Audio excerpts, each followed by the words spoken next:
Saudara, jika satu kali atau satu hari nanti kita mendapati anak yang kita kasihi, anak yang kita sayangi, anak yang kita harapkan dan kita sekolahkan tinggi, bahkan sampai ke luar negeri, ternyata dia mengecewakan kita.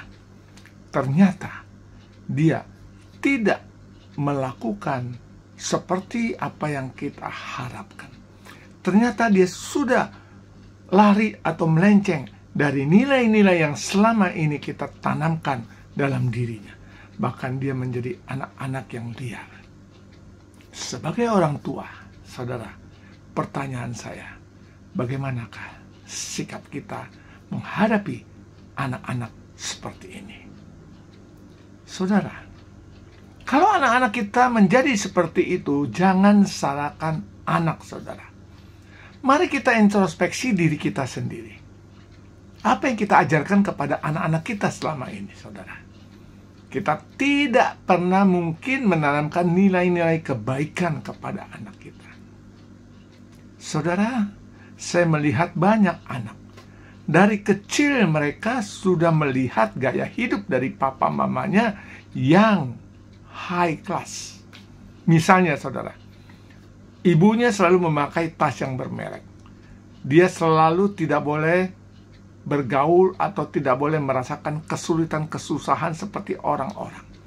Dia tidak diperkenankan untuk naik angkot misalnya. Dia harus naik mobil.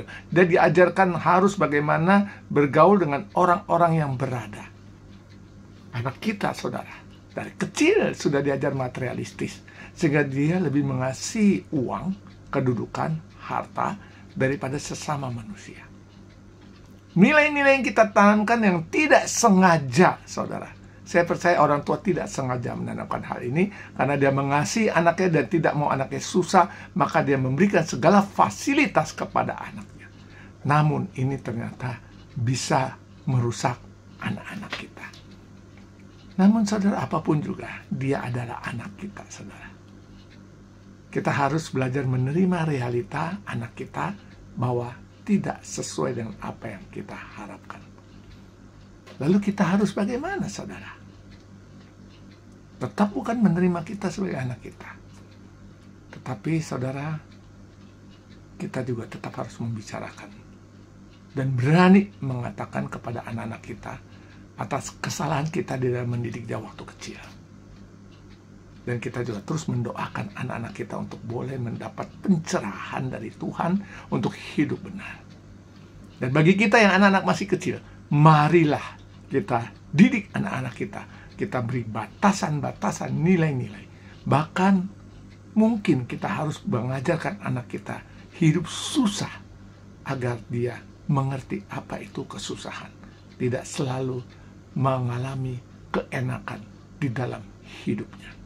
Mari saudara, saya percaya kita semua mengasihi anak kita, tapi mari kita ajarkan dengan benar.